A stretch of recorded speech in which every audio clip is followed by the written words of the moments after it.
Kaliga gwe lwaki oleeta kasasiro ku luzzi badde njagala kunywa amazzi naye oluzzi lwonna olwonoonye. Akaliga ne kagamba se sinaba na kutuuka ku luzzi kiki tyaa era zijjukira emyezi 3 emabega era wayonoona oluzzi luno. Agamba nti sebo teyali nze nali sinaba na kuzaalibwa tisifaayo oba taatawo oba jjajjawo nina kulya.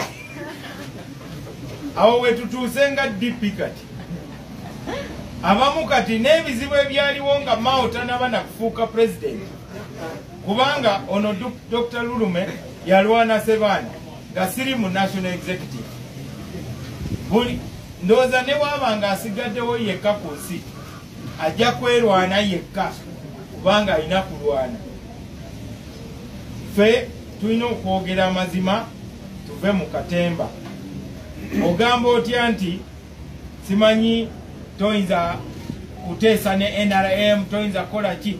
Abamu bateesa ne NRM ekiro naye ffe nga DP tukikola ku lwa Uganda nga Dr. Semogere we yatuula n'ateesa ne UPC basobole okugulayo olugi lwa multiparty n'atwala ne Cecilia Ogwal eruweero n'amwaniriza eri bannaluweero Jono mwanyina nze mumwanirize ne Cecilia Ogwal n'amutwala erango n'amwaniriza n'agamba nti ono mwanyina nze Dr. Semogere ate wano mu Central Region teyafuna bululu. Nakati abantu abagamba nti walina kubeerawo akalulu k'amazima n'obwenkanya erukunjiri awava Dr. Besigye Semogere yafuna ebizibu tebaamukiriza nakola rale. N'olwekyo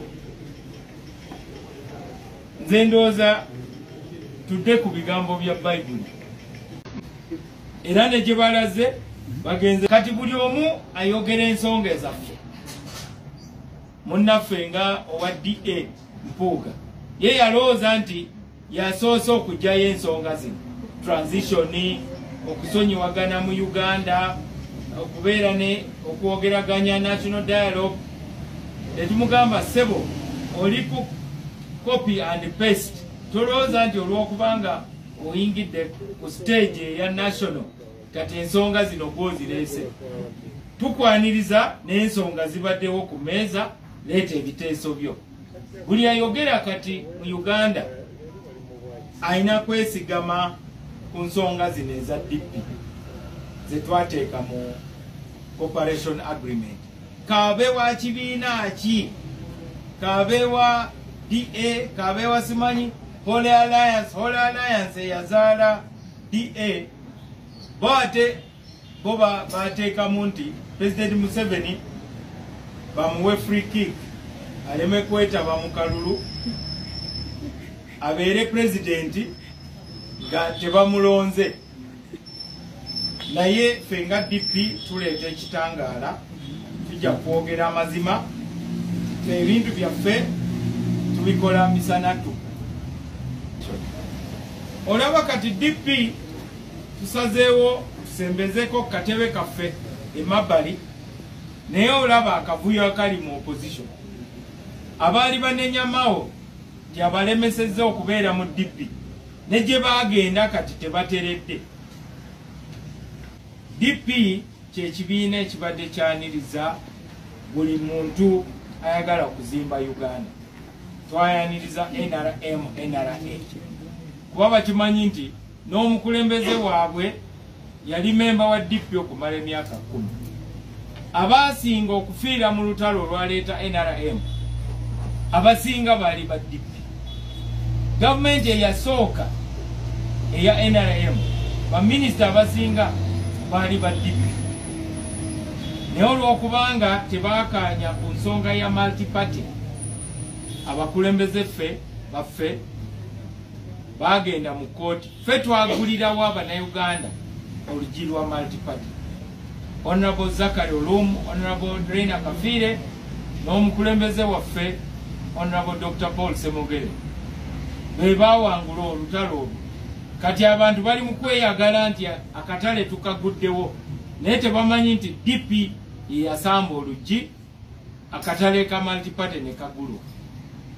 Dr. Besigye yali yakava mu magye twatuli awo nga zimuleese yasibira ku kitebe kya DP banange muntaase era DP nemwaniriza yeeyama nti tagenda kutondawo kibiina twagenda kulaba nga ate atandise ekibiina. N'olwekyo tuleme kubuzibwabuzibwa nti waliwo ali ku struggle. Buli omu ali ku bibye, buli omu ali mu kuzimba kintu kye na kwezimba. Tewali headquarter ya struggle wano mu Uganda. Bw'obanga waliwo headquarter ya struggle erina kubeera ya DP. N'ababanja Victory, busimanyi reclaiming Victory, tulina kusookera ku ya DP ey'ekinaana eya FDC eddeko n'ey'abano bannaffe aba ghetto nabo babanja Victory. Kati wetubanga tuli mu layini ffe tusooka ne headquarter y'okubonaabona eri wano mu DP.